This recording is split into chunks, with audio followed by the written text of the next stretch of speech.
Welcome to the second most controversial podcast on Spotify.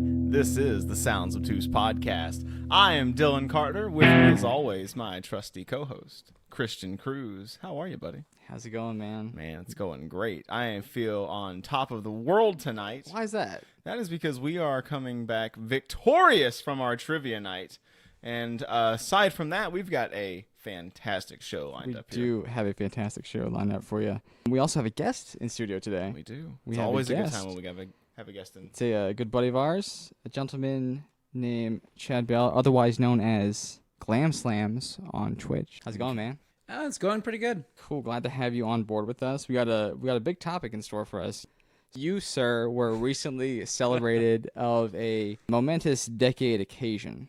Celebrated is a bit of a stretch, but yeah, it was okay. Well, what that was turning 30. I'm not quite there yet, but it's just around the corner for me. And I think almost in essence, we're talking about growing old. Yep. Instead Instead of on MTV or shits on VH1.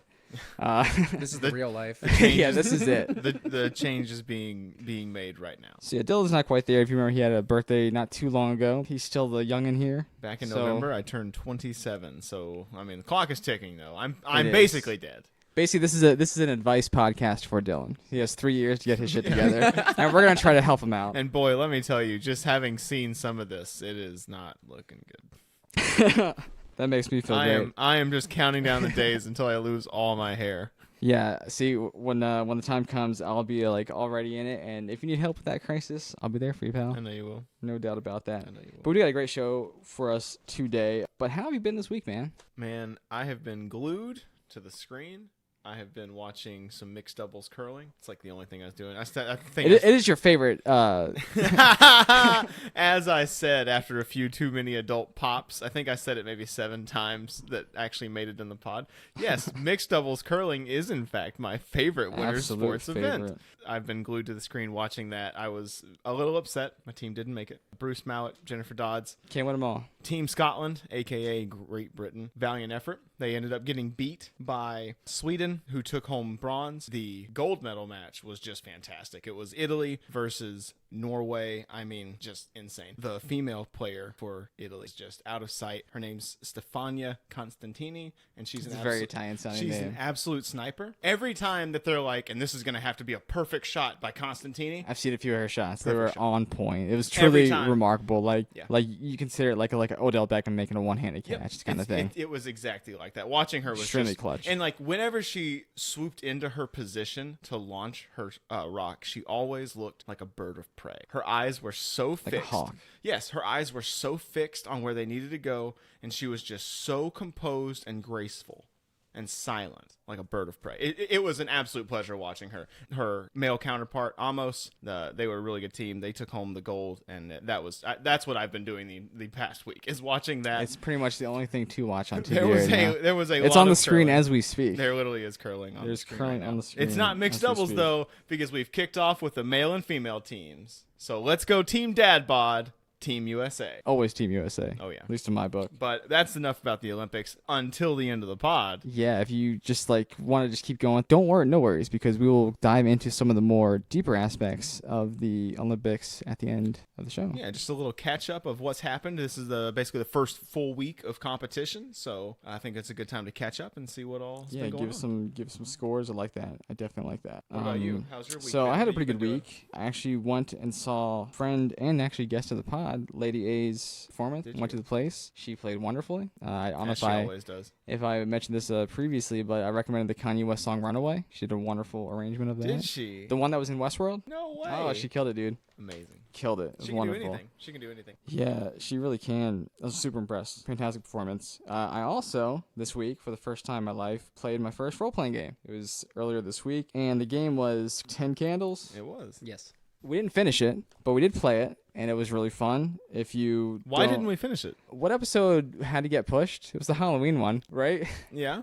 Which is funny because on the Halloween episode, the intro was the same thing as 10 Candles. It was. Bringing it full circle. It was it destiny. Really was. Yes. It was destiny. So what happened? You didn't actually answer my question. Yeah, same deal. I got too fucked up. A few too many adult pops. Yeah, the thing what really got me was the White Claw surge is 3% more than the regular White Claws. Didn't factor in that extra. Did not. So I'm thinking like, oh, 4 I'll be fine. But really, 3 in, I was like 5 in. You got clawed. Yeah, so it was like a whole nother claw in there before I got clawed. I did. It really fucked me up. But that was, I actually was at his 30th party, but that's also where Chad was there. And we were like, hey, man, let's get you on this pod. So here we are today. Yep. That does bring us to today's main topic. Before we get into that first main topic, as always, I kind of got some news for you guys.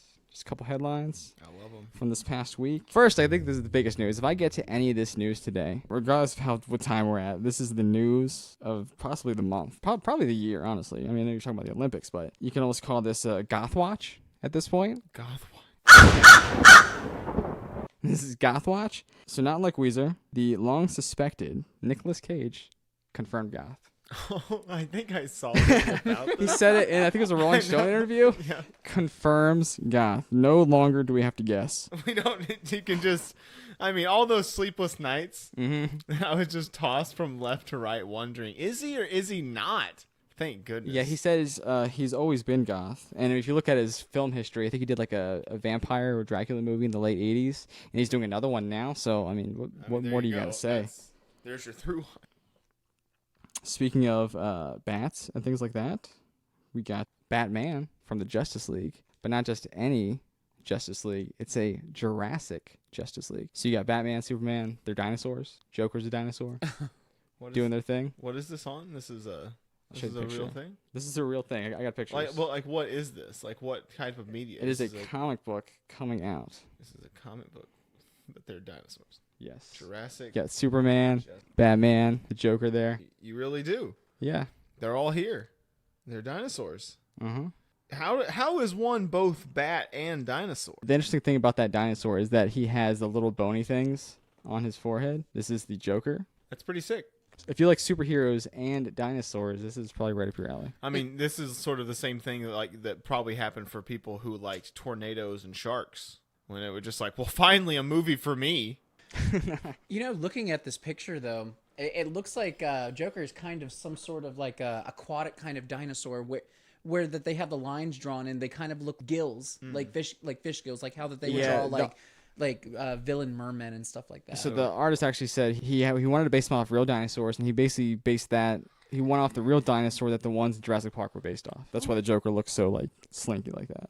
Okay, so check out Jurassic League. Yeah, that comes out I think sometime in March. Bit more news. I think this is a great one. You were playing Red Dead last week. I was. Still am. GTA 6 finally got announced. I know. About fucking time, right? It is. I mean, like we're about to be 30 today, but we'll probably be 60 by the time it actually comes out. Quite possibly. You know? Take your time and make it right. That's all I say. I have no problems Take with your that. time and make it right. We've waited this long. I'll wait longer. Listen, I don't want the same shit that happened with City Project Red and that god-awful fucking dumpster fire of a game.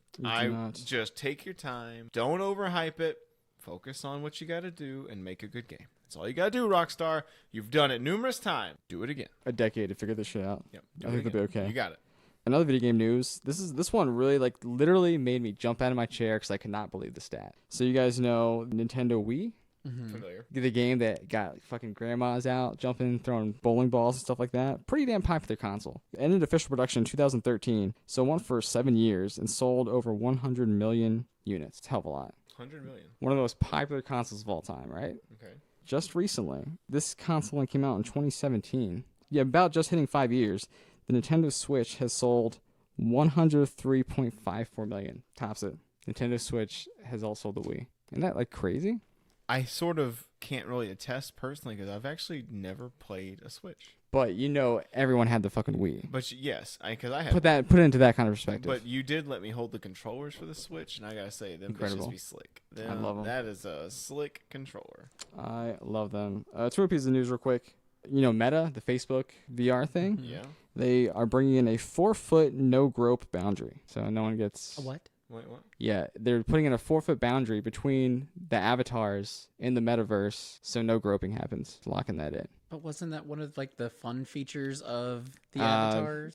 I don't think that's for Is me it to say. Is it fun? Could be. If avatars are extensions of the self. So I think you should be able to toggle that switch. It's like, do you want the boundary? Yes or no. So wait, people can just like I walk agree up with in the metaverse and just grope you? You can't because they have this 4-foot But they boundary. could before. Maybe. But it's all like virtual. Why you know? would you want to? Just fucking around. Okay. That I think would be. I mean, what else would it be? I think we're just trolling at that point, right? I don't understand any of this. I really don't get the future. So you've seen like VR chats and stuff like that. Yeah. Imagine just like No, I can fully imagine. Yeah. What you're talking about, but I don't even understand what the fuck's going on anymore. Yeah, that's kind of just want to get your guys' take on it. Like 4 foot, no growth boundaries. Gets us That's closer to having Digimon. specifically. I mean, yeah. I think do your thing. Like if you, I mean, I think a no growth boundary sounds like a great idea. Sure. I don't know what this. You get less clipping in the 3D models, that sort of thing. Sure. I'm down for it. Do your thing. Last bit of news. You guys fans of Futurama? I've never seen it. Well, Really? I mean, hang on. I've seen episodes growing up because I was Adult Swim, probably. So I saw episodes of Futurama. However, I've like never sat down and watched any amount of it in chronological order. Well, I don't think you necessarily have to, but I think it's a great show. You said you're a fan. Yes, yeah, and I'm happy that Hulu actually picked it up. There you go. Because when Hulu's done like remakes of shows or rebooting a show, they've been actually pretty successful on that. Yeah, everyone's there. Like the whole cast is returning, writers, everything. Yeah, I think there's only one flaw I find with it. Mm-hmm. Bender will not return. Last I read, actually, was his contract was being finalized. Oh, it was? Yeah, Okay, because what I was reading was that John DiMaggio, there was some contention, but when I read this article, it was just being finalized. Okay. So like I said, he's on board. I was gonna good, like good. not bring it in, and like I was like, okay, I can He's a deliver core component to the show. He is. It would not be the same without him. Him, side characters, none of that stuff. It would just not be the same. So trying to end on that. Dylan, you should definitely watch Futurama. Probably, yeah, definitely. Highly recommend it. I mean, it's especially knowing it's coming back and there will be more continuity. Probably makes me interested. I have a hard time. I don't like Katie Siegel, whatever her name is. Katie Seagal. I'm not a huge fan of her, and this is wrong. I want to state plain and clear, this is wrong. I don't like her character in Married with Children. I find her annoying, the character. I think they're all annoying, aren't they? Leave Peggy alone. And I find her character in Sons of Anarchy, which is a terrible I know terrible she was show. in that. It's a terrible show. But Gemma is one of the just worst characters in the show. And so I don't know anything about that show, but if you give me a list of characters and I saw Gemma, I'd be like, that one right there. Yep, exactly. So 100%. So those two terrible characters have skewed my opinion of her, and so I have a hard time listening to her because I'm like, ugh, it just sounds like Gemma. But that's not Katie's fault. I mean, she's an amazing actress, and I'm not putting her down. The characters didn't appeal to me, and that has rubbed off on me a little bit, which is again wrong. I liked her in Smart House. She seen was the robot. But I'll probably. I know what you're talking about. Yeah, no, she was great in that. Yeah, she was the robot house. She was the voice of the house, Mm-hmm. and then her image popped up. I liked it. She has a very iconic voice. It's like Fran Drescher. Yeah, she does have a Fran Drescher-esque voice. Mr. Sheffield. Do we have any more in your bank of news? I had some backup stories, but we could put them off till next week. It's no big deal. It's funny you mentioned bank, though, because one of them was going to be this guy who's trying to rob a bank wearing a Sonic the Hedgehog mask. I mean, he failed. Speaking of masks, did you see that Rudy Giuliani competed on The Masked Singer? Oh, my goodness, no. When he took his mask off, Was there a resounding cheer? there was a resounding walkout by the judges, which good for them. Bravo, by the way, bravo. Do you think that was edited in? No, and I mean, honestly, I think we can say. What do you sing? Like, celebrate good times? Come on. I mean, listen, I think we can give credit where credit's due. Okay, we all saw Rudy's behavior over his time with the Trump presidency, and we also saw his behavior thanks to Sacha Baron Cohen. So I think we can say to Rudy, thank you and good job for not trying to fuck a little girl while you were on the set of The Masked Singer. That's admirable. Thank you, Rudy. And his hair did not melt. Yeah, that's the important Also, thing. Totally fine. Also Totally fine another there. plus. So maybe things are looking up for Rudy. I just wanted to bring that one up. I thought that was quite humorous. But yes. Yeah, I don't watch those shows. It boggles my They're so mind that they are actually real. Yep. It's the closest thing you same. can get to Thank like you. Black Mirror. I'm so glad someone said it. I'm so glad you said It's it. such I a- didn't want to be the downer to say it, but It's it's such like, an expensive, convoluted mess to run that kind of television show that Yep. why? and I don't understand the point of it. I'm not gonna like put you down if it's like what you enjoy. That's cool. We all need our own little distraction some way, somehow, but it doesn't appeal to me in the least. And it really makes me feel icky sometimes because it just seems so, I don't even know the word for it, but you've got to Icky is have very like, right. like a handle of like, there's something about those shows to me that's just like, ugh, it just feels exploitative is what it is to me. It's that Fox vibe. Somebody's getting exploited somewhere. Yeah, definitely. And I don't like that. For sure. I can 1000% agree with that. Well, with all that big stuff out the way, I think it's time to go to our first ad break. I think so. We'll be right back after a word from our sponsor. This podcast is brought to you by Gun Brothers Conservative Coffee, LLC. Drinking coffee can be hard for the patriot on the go. I don't like going to a coffee store that hates this country. From waging war against Christmas to unionizing like a bunch of commies, it is sad. But no more. Gun Brothers Conservative Coffee. We take pride in making our coffee as American as possible. We use only USA-grown beans from the heart of Trump country, not Arabica. Flash roasted in a John Deere vat fryer, and yes, we do shoot guns next to every single batch. Join the revolution and drink the coffee that Tucker Carlson says is stronger than Trump's grip on my balls. Don't give your American money to the commies with the mermaid. Not a single employee here is vaccinated and never will be, and every single box says Merry Christmas. Use code Let's Go Brandon at checkout to get a free bag of our Full Metal Jacket Java. Gun Brothers Conservative Coffee. It's coffee for conservatives. And we're back. Thank you so much to the Gun Brothers Conservative Coffee, LLC. Best coffee I've ever had. I didn't really care for it. It was a little weak. I could see that. It felt like you were being gripped by a small-handed man. The Full Metal Jacket, though, if I had to recommend one, that's definitely it. You know, it's probably my favorite coffee named after a weapon. A weapon? So, yeah, type of ammunition. Well, if we're going that route, mine's definitely Double-Edged Axe Brew. Probably a Viking coffee, I'm assuming. Oh, yeah. It's got actual Viking bloods in it. Sounds like it. With the ads out the way, we're going to jump into our first topic here, dying, essentially. So some of us are growing old. We don't quite know what our listener range is, but I would imagine somewhere between the age of 18 to 35, right? Yeah, and I would also imagine, based on most of the stuff you say, probably all male. Probably. But ladies, we welcome you. This is, like I said, only the second most controversial podcast on Spotify. Only the second. Joe Rogan's over there making like 70 plus racist remarks. Maybe 15. And that's At what point are you counting so many N-words? Dude, that was an actual headline. 70. I know. Why don't you like Joe Rogan's podcast? Bah, that. Just like that plus a million other things about his stupid podcast. Any of you Joe Rogan fans that are just leaving in droves, come on. We'll take you. Over. We'll take you. We don't have quite the crazy theories. Nah, we don't have no Eddie Bravo, but yeah, today we're talking about getting old, not making racist remarks yet.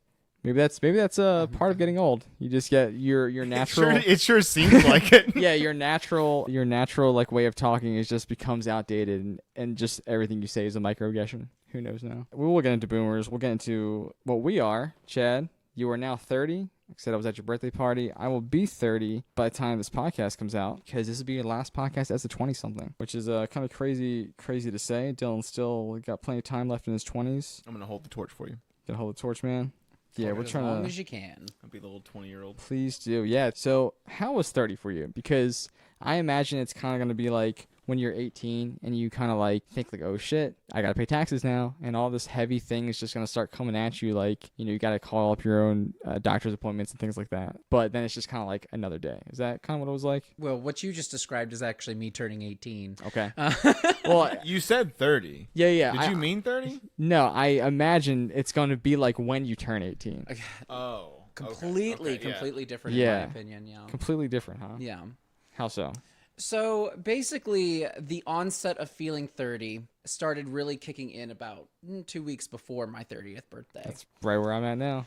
Yep, yeah. It was a lot of things started hitting me all at once. It was starting out that I will be living for 3 decades on this planet. That's a big one. And there's a lot in between on the timeline here. But also there was a couple of other aspects too, because, in the gay community, we have this concept called gay dead, which happens when you turn 30. Really? Yes, it is now considered dated since the whole dad bod thing. Is it like when you have like your running back in the NFL, like by the time he's 30, he's like, we don't want him anymore.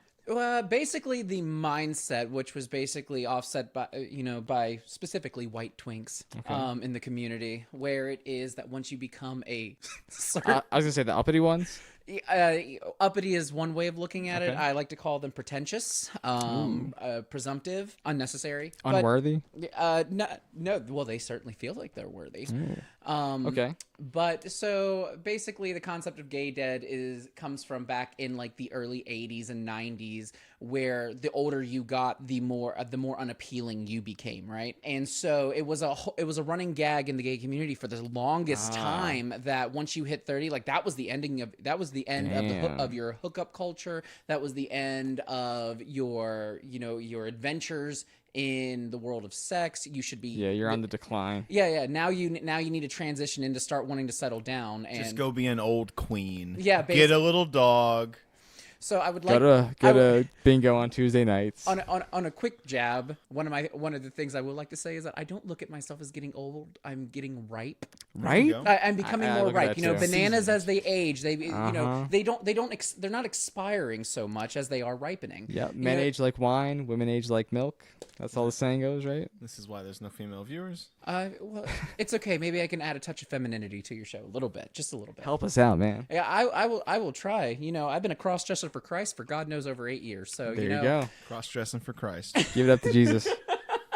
Okay, but back to being 30. So the feeling of being 30 started onsetting about 2 weeks before I became 30. It was a lot of things hitting me at one time. It was feeling that bit of dread of that I am about to be 30 years old, and then it starts making you think like, wait, what have I done over the years? You know? Yeah, especially the past 10, like, huh? Have I done anything worthwhile that I would want to talk about when I'm 50 years old in my 20s? You know, my dad gives me a bunch of stories all the time back from then. And the thing is, I'm making a comparison, as well as comparing myself to, I have an older brother and things like that. But also, it was it's especially hard in the internet age because it's like Instagram posts, Yeah. Facebook. I'm in Cuba. I'm in the Bahamas. It's like all these things. You just like, should I be doing that stuff? And exactly. It was a lot. It was just a lot of different emotions that I was feeling at the time of that. But it also on a more like, I guess, metaphysical realm of it. It felt almost like the planets were beginning to line up for me. And I was about to get through this breakthrough because as I've turned 30 now, I definitely get that kind of feeling. It feels like I did feel like I went into an existential crisis for a moment, actually, and it kind of spanned from my psychology class in college. Yeah, a lot goes into that. You start thinking about things, and like I said, just existentially. And for me, though, it was our third week, and the question was, "What is your biggest fear?" And as I've always assumed my biggest fear was actually aging, but not in a term, not dying, but aging. Yeah, because I've never been afraid of death because it's an inevitability that you can't stop. It's the end. China might change that. I think they're well on their way to up until that point.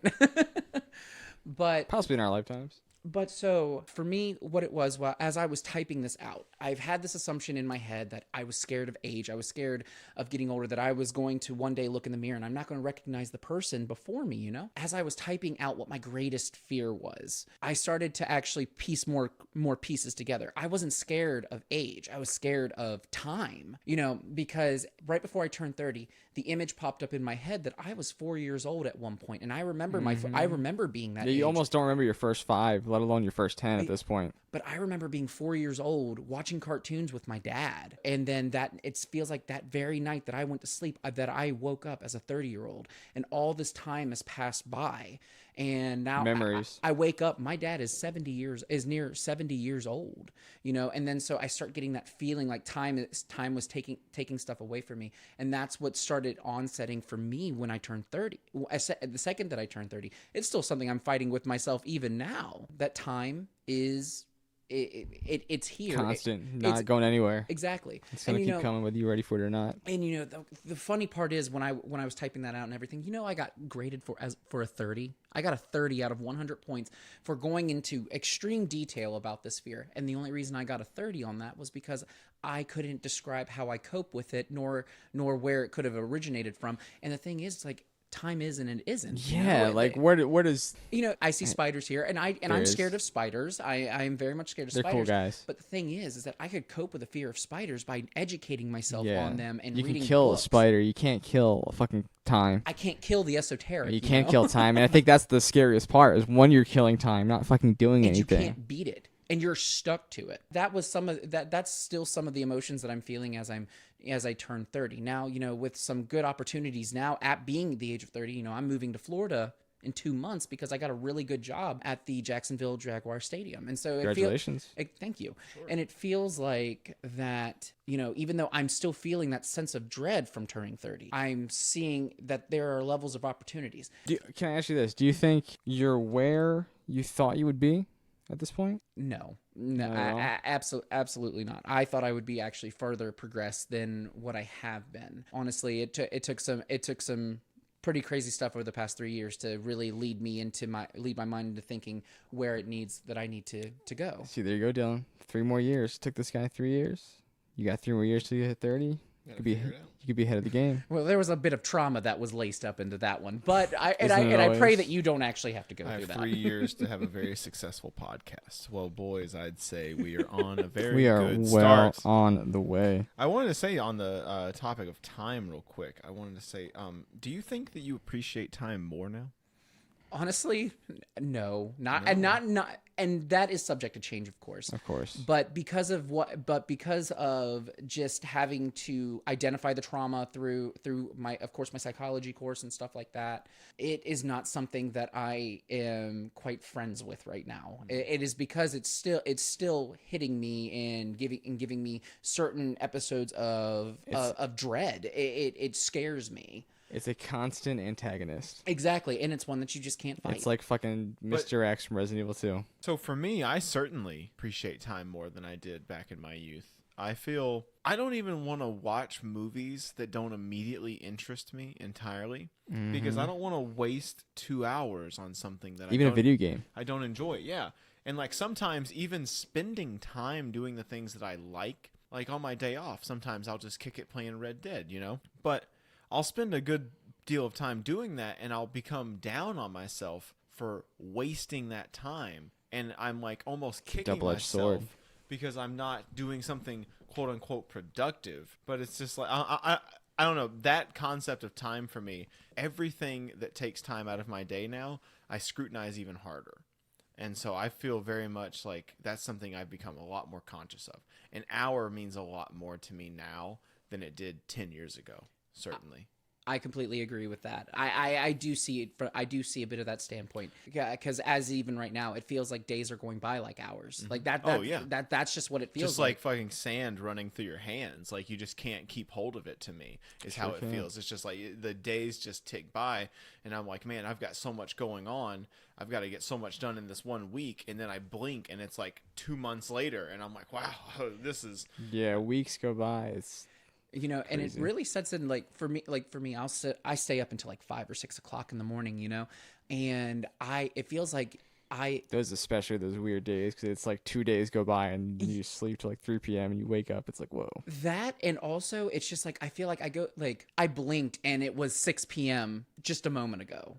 I don't know. It's like being on a constant acid trip that you keep losing track of time in those hours. Mm-hmm. And it's just like, oh my God, it's like 5 o'clock in the morning. What have I done in the past 12 hours? Yeah, time just goes by so fast. And it's kind of like I mentioned to you guys earlier, how like when I was like, 3-4 years old, it was 1996, so I was like 4 years old in preschool, like that bus ride that I later learned was like, 5 minutes down the road it felt like 3 hours. Everything just felt so much longer. The summers were longer when you were a kid. Nowadays summer goes by in 3 months, or 12 work weeks. And you really have to, like I said, take stock. Is this worth putting my energies, my efforts into? Am I really going to play this game for 60 hours, or do I just want to go with something else, something more comfortable?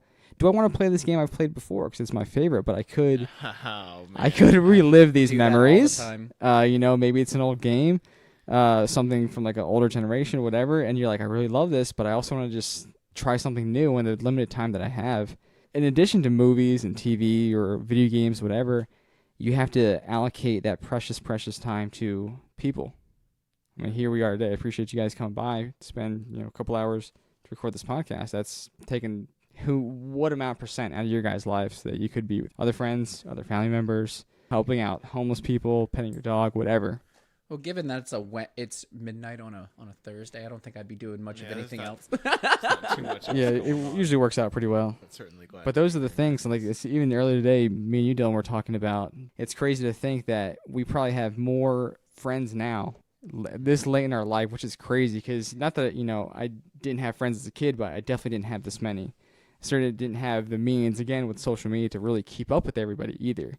So you're like constantly, it's not just like you hope to run over there, maybe catch them on their day off. You constantly have that availability, and you almost feel bad that you can't keep up with them. But we're all going through the same thing, I think. Yeah. Regardless. If I can jump in here for just a minute, as a not 30-year-old yet, I find that my 20s have been sort of upside down, and what I mean by that is, so when I was 19. I moved to Virginia, just a bright-eyed boy, and I fell in with a young lady who was 11 years older than me, and we kicked off a whirlwind romance. It didn't work out. She was very mature, obviously, being, she was 31 at the time that I was 19. And I really got a lot of value from our relationship, and she taught me to be very mature and, just appreciate things like a clean house, doing some of those things. Making your bed, doing your laundry. From 19 to 24, that's what I was doing, was like playing house. Arguably the best time of your life. I mean, arguably. And I didn't have many friends. I had like the one friend who I could kind of go out with, but like going out and drinking and stuff like that, not something that I could really do. I couldn't just, hey, I'm going to go to a party or something. That didn't happen. And so now in a new relationship with someone who's younger and actually wants to go out, it's like I have so many more friends. I have more friends that I even know what to do with now. Like close friends, not just people that I can, I just kind of like met, but like close actual friends, to the point where it's almost like overwhelming that I have so many people I have to keep in contact with because I'm not even used to it. But while most people in their 20s, they party it up and then they usually start to kind of settle down in the back half of their 20s, I'm like the exact opposite.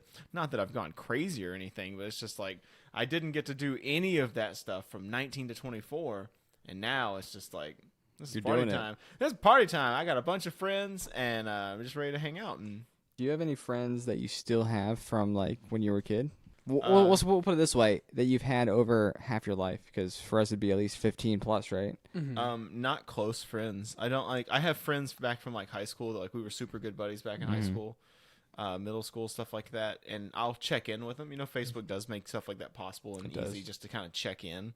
But not like a friend, and it doesn't help that I'm also 800 miles away. Yeah, it's crazy because all my friends went places. One went to Japan for a little bit, one moved away, another went to college down in Norfolk. Now he's living near DC, doing stuff for the government, and I still have those friends for sure. And like you said just now, plenty of new ones. You still cool with some people? What about you, Chad? There was a select few that I stayed connected with, but after graduation, I started hanging out over in Newport News a lot. I wasn't in Gloucester very often. That's my stomping grounds. I was at a hookah lounge called Lazy Days. Ah, I know that place. Yeah, I was surprised we never crossed paths. We might have. Dude, what time? Like 2011, 2013? Yeah, I graduated in 2011. I went there all the way to the day that it closed. Do you know Dayston Richardson? Yeah, I know Dayston. That's Dayston. This motherfucker knows Dayston. Of course he does. No. Dayston is well aware of who I am. Okay, so I will let him know. But yeah, just say Gay Chad that was at Lazy Days, and he'll know exactly. I fucking know you, actually. I remember him saying Gay Chad. I know. Yeah. That's crazy. me and my drag mother, we used to go there all the time. Justin Patterson. Was it? We were outside the ABC store, and Jason was like, "What's up, man?" You were like, "What's up?" Was that? Yeah, that was me. Holy shit! A small world indeed. So yeah, I apparently have known Chad for years now. It's okay. I'm an experience anyways. But it's really funny because, like I said, I've known Dayston since middle school, since like 2005. You know what I mean? He's my boy. In fact, back in 2016, upwards of 5 years ago, me and him, we're going to do a podcast together. Like I said, these things just kind of you have to mull them over for years at a time, potentially. And once you realize that, it really does put things into deeper perspective. Like I said, it took 5 years to get this podcast off the ground, to really give it everything we got, and not just, mentally, but have the things physically, of course. And it wasn't even with the person I intended to. So I think you can have these intentions, but you have to realize that at best, if they work out in any way, it's going to take time. and it may not be the way that you think it's going to happen. Time is meant to progress, and with progress comes change. It's another inevitability. It's pretty wild in that regard. And Chad, you had said that you feel like almost not quite midlife. Let's all hope, but you're having some sort of like identity existential crisis. Not so much. Yes, an existential crisis. Existential crisis as you turn 30. Like, what have I done? Yes. And I kind of wanted to specifically hone in and tie that to something Chris said, where you were talking about social media and Instagram and seeing like what other people are doing the same age as you. Do you think that's toxic? I don't think that it's toxic, because I don't think that's the intent behind. Oh, no. Not that like people posting pictures of their vacation is toxic. I'm not saying that. Yeah. But I'm saying the like us scrolling and looking at what other more successful people are doing, and then always seeing. Oh, okay. And and of course the people that you're gonna see are usually the more popular people who get more likes and stuff like that. So it's almost forced to the top. And so the things that you see are of these successful people doing these crazy things, on beaches, on boats and yachts, like outside of Madrid. It's just like all this crazy stuff. And you're like, man, I'm not doing anything. When in reality, the vast majority of other people are doing the same thing you're doing, which is doing your damnedest, doing your best, trying to get through, and just trying to figure themselves out. But because we're constantly doom scrolling on Twitter and shit, and seeing all the bullshit that people are doing and comparing our lives to that, I think that's a huge problem. I think that it affects us in ways that we don't think about. And it's interesting to say, because we didn't have it in our youth. Right, so there is no control. Yeah, and we weren't raised in it either. We forget, like, we are the guinea pigs for the internet age, man. Oh, yeah. We are the connected group. We are the connected kids, and we get to be the guinea pigs and see what happens in a connected world when you grow up in it. And we're the first ones. We have to figure it out. We have to figure it out. Memes is how you communicate. Yep. But I was just curious if you thought that played a part in some of your identity. Like, if you weren't constantly seeing what other more successful people were doing or up to, like, face to face, kind of, do you think it would be the same feeling? Now that I'm understanding what your question actually was. So I think it's both a mix of good and bad. The good portion of it shows me inspiration. We see people, like, a lot of the times if we're scrolling through something like TikTok or something, a lot of the times we're scrolling through creators that we either look up to or we agree with or things like that.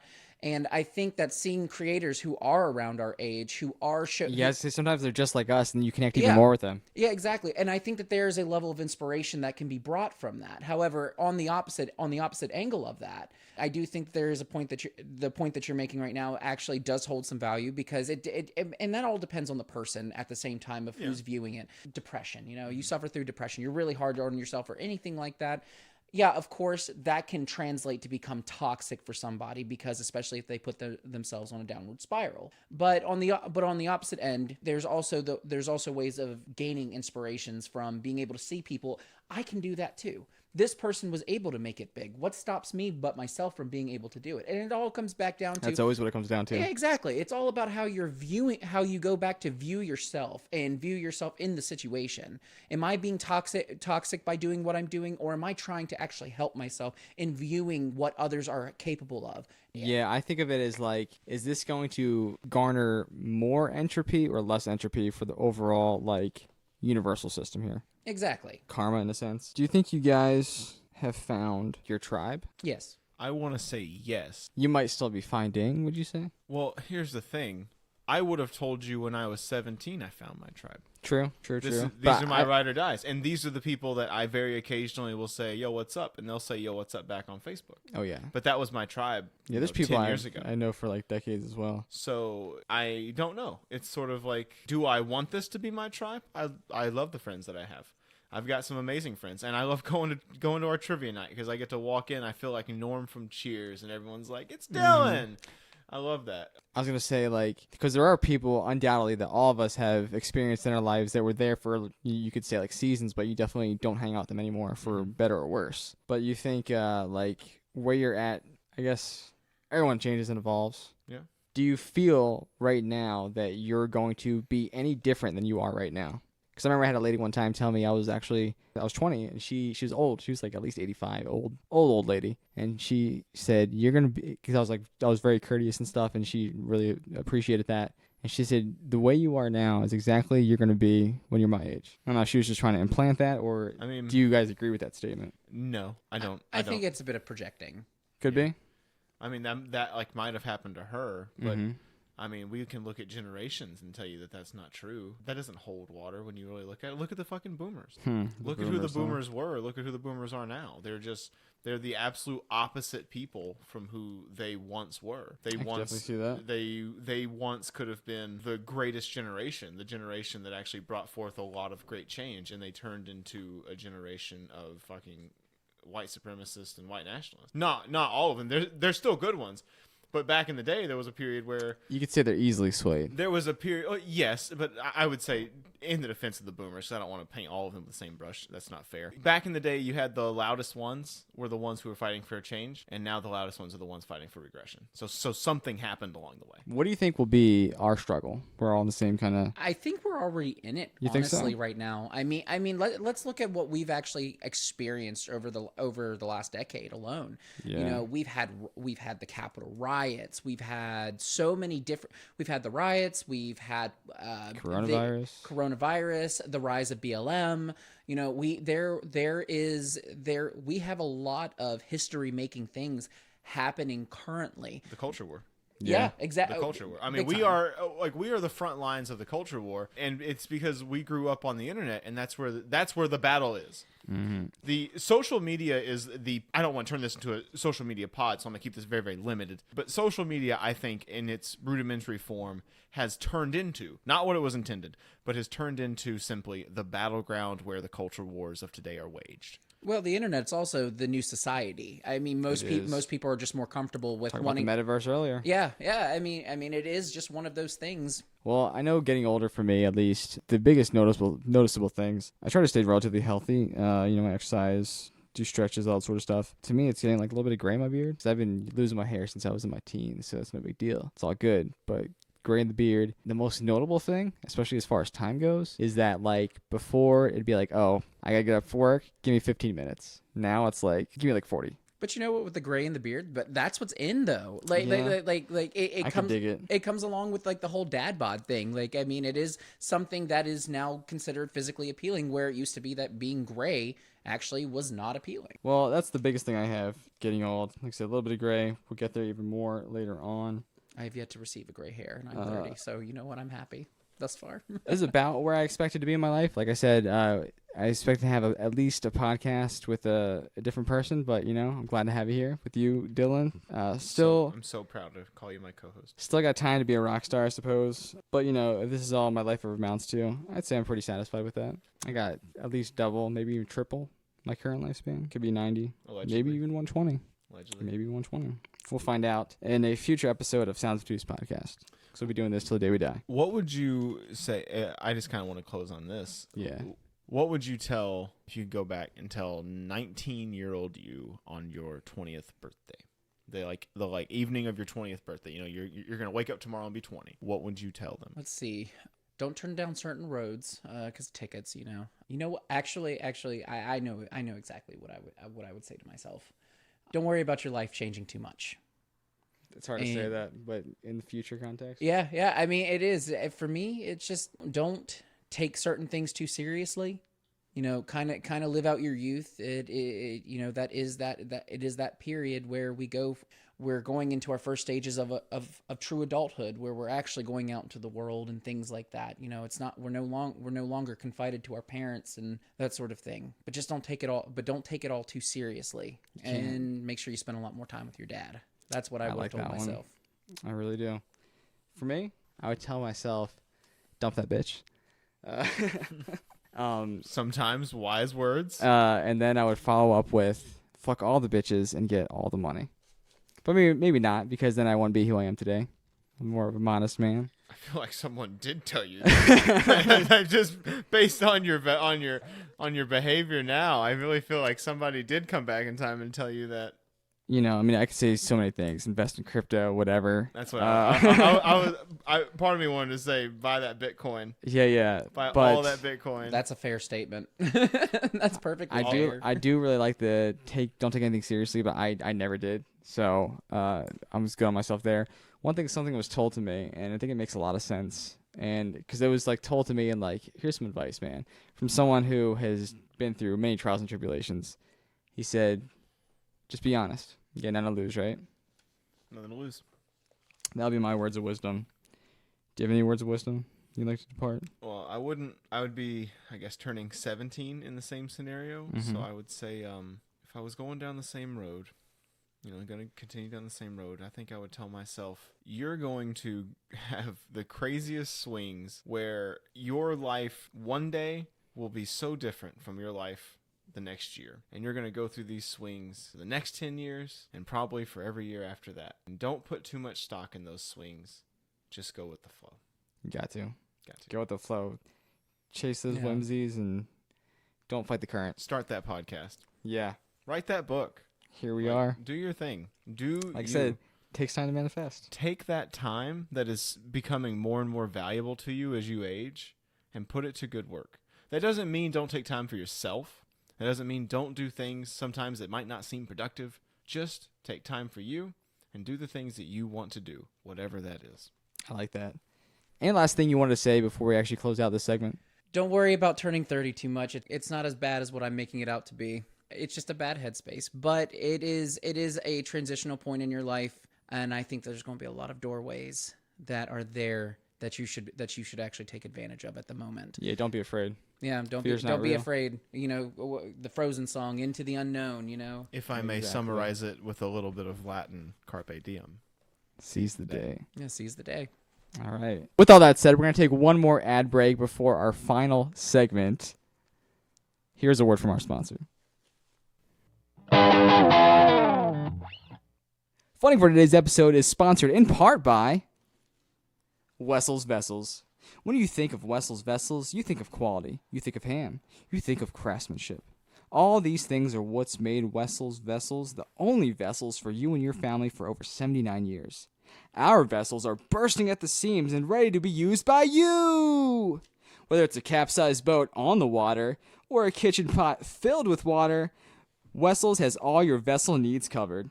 We're here 24 hours a day, 7 days a week to help and service you with live customer support. Wessel's Vessels proudly supports ending women's suffrage by making repeated impacts in the community, at home, and across the globe. So try Wessel's Vessels, and you'll feel the difference. Wessel's Vessels. Use code TINKLETOTS at checkout to save 20% on your first order. Wessel's Vessels. And we're back. So, as you probably figured out from the last episode and what we've been talking about this time, it is Olympic season. Still, it's the first full week of competition has just been wrapped up. And just wanted to go over some of the things going on. Maybe you don't have time to follow along. Maybe you just want to try to stay away from the social media grind of it all the politics. I'm going to give you some news first, and if you're tired of the politics, you can just totally tune out. I'm can leave. Fair enough. I'm going to give you scores first. Some of the scores that I thought needed to be brought up, some of the cool things that I've noticed, and then after that, we're going to do some news. So if you want to tune out after that, totally understandable. It's a rough time for news right now. But some of the more cooler things that I've seen, the medal count as it stands right now, you got the top 3. You got Germany with 6 gold, Norway 5 gold, and a 4-way tie for 3rd place with Austria, Wow. the Netherlands, the U.S., and Sweden all holding 4 gold. There was some pretty crazy stuff happening in women's halfpipe. U.S.'s own Chloe Kim walking away with a gold. That was a fantastic run. Nathan Chen coming in for us, living up to every bit of hype that was put out there about him with a fantastic routine in men's single figure skating. That was a really good one to watch. We had the U.S. men's hockey team beat China 8-0 on Good. your own turf. Good. Yeah, I know, right? Good. Look, I got nothing against you, China, but if we got beat by you in hockey, I'd be pretty salty. Yeah, I'd be devastated, honestly. So we did get that taken care of. That was some of the big ones. Although one thing, it's not America. Sorry, I'm going to get my favorite accusation again. But Germany sweeps everything with a quad gold steal in luge. Every luge event, Germany came through. I think and luge stole is German, gold. isn't it? I don't know where the sport originates. Sounds like it. But man, just sweeping it, that's just insane. So those are some of my favorite scores going on. I was really hoping you were going to say sweeping, like someone swept one of the curling matches, you know? Oh. Wouldn't that have been a fun little pun? Man. No, it would have been. Would have been. Next year. Maybe next year. There is always next year. That was some of my favorite scores, but now I kind of want to get to some of the news. And it's been a week for news. There's been some news about this Olympics. I don't know if you've seen the news around Eileen Gu. So she is a Chinese American athlete. She got gold in big air, and a little bit of toxicity going around about her on social media. Have you seen this? I don't think I have. Why don't you inform the listeners at home? Sure. So she is Chinese American, as I said, and she is competing for China. This is the figure skater, you said? No, she's not figure skating. She's big air. She's skier. Okay. I believe it's skiing, maybe snowboard. Either way. She does one of those things and gets a lot of air. She's on a piece of wood in ice. Something like that. So she competed for China, and people were mad at her because she goes to college here and she lives here, but yet she's competing for China. For those people, I would honestly just summarize it this way. Ask yourself a simple question. Am I Eileen Gu? If the answer to that question is yes, do whatever you want. If the answer to that question is no, then fuck right off. Does that seem fair? Am I being crazy here? Like, I don't think you're stepping out of line at all. If you aren't her, then you clearly didn't go through all the strenuous shit that she had to do to get to her level. You're also not her culturally and don't understand that it might be possible for someone to have allegiance here and allegiance somewhere else. So how does she do?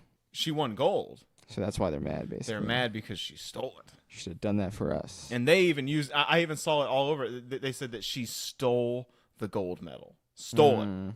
Probably Fox News? That thief. Oh, of course it was Fox News. That thief. How dare she be so good and not compete for America? That's a headline you'd That's expect audacious. to see. Dare I even say that? And I'm sure people have been saying that she's un-American. Ooh. Well, she's not, is she? I mean, I don't personally think so. She is still an American. But she's born Chinese. She's Chinese American. Pretty sure she was born here. Huh.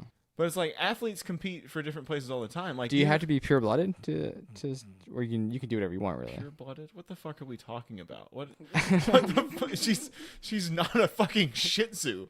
She's a goddamn human being, Christian. I mean, I think like she's allowed to have two cultural identities. Okay. She even said herself in an interview. She even said, "When I'm in America, I'm an American. When I'm in China, I'm Chinese." That's cool. When she's in America, she speaks English and she goes to university and she's an American person. But when she's in China, she speaks fluent Mandarin and she converses and acts like a Chinese person. And I don't personally see what the fuck the problem with that is. No, I don't either. I think it's probably a fine line somewhere between like obviously there's some slighted feelings because she did win the gold and it could have been for us. I think it's also a little bit of anti-Asian racism. Could very well be. Certainly some there. I'm not hurt, but maybe if it wasn't her choosing her culture, maybe she just thought they were the better team and she had more of a chance getting gold. Yeah. I don't know. You know? It's sad. It's sad to see because, again, what we're here to do is highlight the athletes and watch these amazing performances because they've trained so hard, and it's important that people watch it and understand that these people can do these amazing things. Mm-hmm. And so I enjoy seeing that. Yeah, like you go out there and try. Sorry, bud. I enjoyed seeing clips of her run. I wish I could remember if she was wearing skis or a snowboard. So that did happen. I wanted to get that one out of the way. I did see a Chinese speed skater threw like something from the track and threw it underneath the skate of another player and tripped them and caught. Yeah, and that's like on camera. Very Big Daddy-esque. On camera. Didn't really care for that. There's been some accusations about China cheating. I think there's some. There was one where the USA was disqualified, which allowed China to win the first medal. Really? Mm-hmm. Potentially some home field advantage going on. Man, I don't know. I don't want to say like outright that they. I mean, you got disqualifying us and throwing things under our skates. I just want to be careful about it because I don't want to claim that like every athlete on the Chinese team is somehow cheating. Of course. Are there people that might have been cheating and might have been caught? Yeah, possibly, and that'll come out and we'll have proof with those accusations and we'll be able to talk about it then. It's part of the drama. But there is talk about it, so that is something that needs to be brought up. A Russian figure skater, her name is Kamila Valieva. I probably butchered that. Apologies to the Russian viewers. Kamila Valieva a Russian female figure skater possibly doped herself. She I heard about this. or if she didn't do it herself, part of a Russian state-sponsored doping thing like There's they a did. lot of unfortunate Especially circumstances at these games. after it happened again. Like after it happened in 2014, and that's why they aren't even allowed to have the Russian flag. That's why they compete as the ROC. Damn. My heart immediately went to Sha'Carri Richardson, the Lioness. She was our sprinter who was supposed to go and dominate for us. And because she enjoyed a toke or two of marijuana during a very hard, stressful time of her life, she apparently cannot go. They are having a hearing to determine if Miss Valieva is allowed to compete after figuring out that she has tested positive for these performance enhancing This shouldn't be a substances. question. Exactly. Why the frick is Sha'Carri Richardson immediately disqualified? To which she said she disagreed with it, but she accepted the punishment, and that was it. You know, people backed her up, such and such. There was a little culture war about it, but she accepted what happened and moved on. Why is this a question? It's interesting being though had? to say when like Michael Phelps is like still winning gold medals post hitting the ball. You know, I guess it's probably the time frame, the stipulation, that sort of thing. It's so stupid. I agree.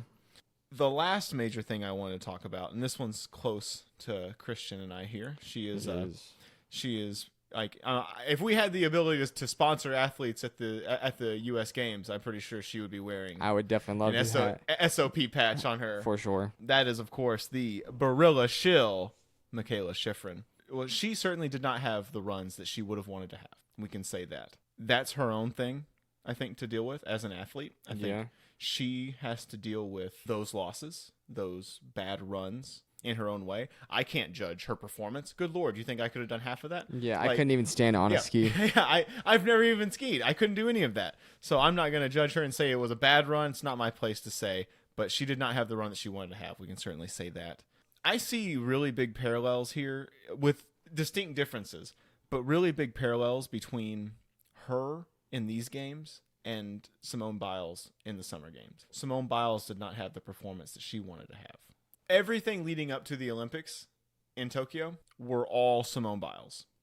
She was gonna like every commercial had Simone Biles. She was on giving press report, all this kinds of stuff, doing all kinds of stuff, and she was supposed to be America's champion. And then she a lot of pressure. Yes, and then she goes and she doesn't perform the way that she would have liked to. There's too much stress on her to do these crazy things, and she ends up having just not what she wanted to do. And then people hound her for it, and they're mad at her because she didn't do what they expected of her. And again, throwing social media, it's just a whole another firestorm. And I see the exact same thing happening right here with the Barilla shill. Like, I mean, we have been calling her that. I say that name with absolute love. All the love in the world. She is not a shill. That is just such a crisp name, and you said it last time, and I just absolutely love it. So that name is said with love. Michaela Schifrin, you are not a shill. But I see parallels. Like she was devastated. Can we talk about this? Because I wanted to read this verbatim. I want to make sure I got this one right, because this breaks my heart. So she had a bad run. She spent 45 minutes immediately. I'm talking immediately after this terrible run. She knows the amount of pressure on her. Like, she knows this isn't what she wanted to happen either. She knows all of this. She's very well aware. And very experienced in this situation also. And the moment she has this bad run, this two-time Olympic gold medalist has a bad run, probably by her standards. She goes to a 45-minute press interview. And I don't know. This just makes me so upset. She participated in a 45-minute interview while still processing these feelings. And she said, and I quote, "It makes me second-guess the last 15 years. Everything I thought about, I knew about my own skiing and slalom and racing mentality." She said that to NBC's Todd Lewis at the base of Yangqing Alpine Ski Center Hill. At the base of the hill, where she just had this rough day, to say the least. Tough day at the office. Just finished it. And she has to sit through 45 fucking minutes of people asking her, "What went wrong, Michaela? What happened, Michaela?" Probably the worst part about being any athlete. What do you mean, what happened? She's an athlete. Things didn't go the way she wanted. What do you mean, what happened? She's not like a soldier in our fucking army. It's not her job to go and represent this country and like be the best. And if she went and did her best, she didn't perform the way that she wanted. But leave her the fuck alone. Like, why do we have to build up these athletes into more than what they are? They're human beings that are hella talented at what they do, and we can just appreciate that. It's like Simone Biles being told time and time again, okay, well, last year you did the craziest thing anyone's ever seen. Now we got to do the craziest thing anyone's ever seen. And she's like, the things that they were asking me to do just became more and more dangerous to a point I was afraid to even do it. And it's not just others, but it's the athletes do it to themselves as well. Take someone like Ronda Rousey, who also competed in the Olympics, if I'm not mistaken. I'm not totally sure. Taekwondo, I'm almost certain she was. Did she? Wow. I believe so. Well, kudos. Of course, she later participated in the UFC, and she was on top of the world, just like knocking girls out in less than 20 seconds on several occasions, just immediate tap outs. And then she lost. And then she lost. And her words, she considered suicide. It shouldn't have to be like that. No way. You shouldn't get that much pressure on Because you. essentially, you can almost say this. Well, yes, it is your passion. In some instances, it is your job. And no matter what, you put yourself above any second. What's the base level you'd call for a job? Some sort of, I know it's her career as well, but like, you know what I'm trying to say. Mm-hmm. So you really have to not be so hard on yourself. I think so. Which is very difficult to say. Easier said than done. And maybe also don't be so hard on a 26-year-old girl who's given her entire life to a sport and has gone to represent us. Yep. And because she didn't do everything perfect. Stop being a couch Olympian, an armchair Olympian. Yeah, for real. Like you couldn't do any of it. Why are you complaining about it? Why are you upset with her? Why do you feel the need to get on Facebook and talk shit about this two-time Olympian athlete? It baffles me. It absolutely baffles me. Like, irritates me. Sorry for the rant, but no need to be said. I want to go to bat for her because I did the same thing for Simone, and it's not like my words mean anything, but I shouldn't have to be saying it. I shouldn't have to be telling people, hey, maybe this person who just gave their all for this and had a crushing day for themselves, maybe they've got enough going on in their mind, and they don't really need your stupid YouTube comments about what happened. Like, I don't know. That's how I feel. Yeah, no one needs to hear that. Imagine, again, it's like you going into your job and you have, millions of people on a Twitter thread just fucking flaming your ass. Mm-hmm. It'd be terrible. Everyone around the globe is watching. So, Michaela, through all the hard times, we love you. We love you, and the next Olympics that you compete in, we hope that you will proudly wear the Sounds Obtuse patch. Yeah, we'll get you there. We will get you there. We'll stick them on a pair of Oakleys. Win or lose, we will be cheering your name from the you. rooftops. Well, Dylan, I appreciate that you brought that to light. Really well said. Don't think I could have said it better myself. And I think, I hope she hears it one day. I hope so. I really do. It would really touch my heart just to let her know that with all the negative comments, they're always the loudest people, but there's a lot of people who just understand that. Thank you, Michaela. Thank you, Michaela. So with that out the way, we're going to kind of close out this podcast here. First thing I want to do is thank our very young 30-year-old Chad Bell, otherwise known as Glam Slam. Correct. On Twitch. You got a TikTok you want to throw out there? I do have a TikTok. It is under the same name, Glam Slams. Glam Slams. There you go. Glam Slam. Speaking of TikToks, we here at the Sounds Obtuse Podcast are going to actually make a TikTok. A little after party to this pod. A little after party here. We're going to be trying some... Do you want to introduce this thing? I do. So I actually saw a TikTok that was about this, and I decided that I just wanted to try it because of their reaction. But it's called Pilk. Not piss milk, as I originally thought. Not piss milk. Something different. Hopefully very different.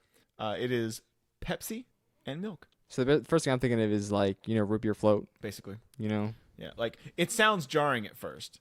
But if you were to put some sugar and a little bit of vanilla up in that milk and then freeze that shit and mix it with Pepsi, you wouldn't have no problem with it. Yep. So I'm thinking Pepsi milk's really not going to be I think it was that bad. I actually have high hopes. So I do too. If you want to see my hopes dashed or perhaps brought to fruition, you got to catch us on that TikTok. Yeah, I think it was in Laverne and Shirley. They popularized that. One of the ladies would drink that on every occasion. So we're going to be drinking it tonight after the podcast. Check the TikTok, Sounds Obtuse Podcast on TikTok, and get to see us drink some Pilk. Yeah, so look forward to that. I did have one last thing. Last week I gave a rounding theory of basically white people not know how to cook leads to racism. I got some feedback on that that Dylan informed me of. And, I'm not trying to start a beef here or anything. I possibly hit a nerve. I don't know. But what I got to say to our lovely viewer, hopefully they're listening to this one, put that shit in the comments. Engagement, baby. Let us know. We will write back. Maybe even have it on the pod one day and debate it face to face. I will. No one's gonna know what I'm talking about, but I will tell you the person who had those complaints, not necessarily complaints, but more rebuttals of your theory, your obtuse theory. We did get to kick their ass in trivia tonight, so you can have that satisfaction. All right, forget everything I said because I already got the victory. And Shady. And is that everything you had, Chris? Yeah, I'm trying to read my handwriting here. It is hard to do. So yeah, if you decide to make a comment, do that. But we got the victory. But speaking of comments, don't forget to like this video, comment, subscribe to the podcast, comment, share it to a friend. Smash that comment button, like in the subscriptions, all that stuff. Just tell one friend. Yeah, tell somebody. I'll tell everybody. Please do. And then any final words, you guys? Stay tuned for some pilk reaction. Yeah, we'll be drinking some pilk. With all that said, thank you guys for tuning in to another episode of Sounds Obtuse Podcast. And in final words, peace and love. Peace and love. Peace and love.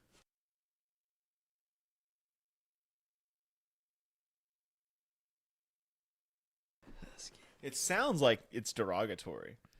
What's up, you fucking corn husker? Yeah, especially if you drop the corn. It's like, look at those huskers over there.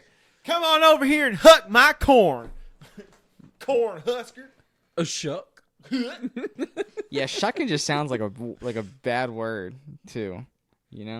Shuck. There used to be a meme online of this girl who was just walking casually away from a piece of dripping corn.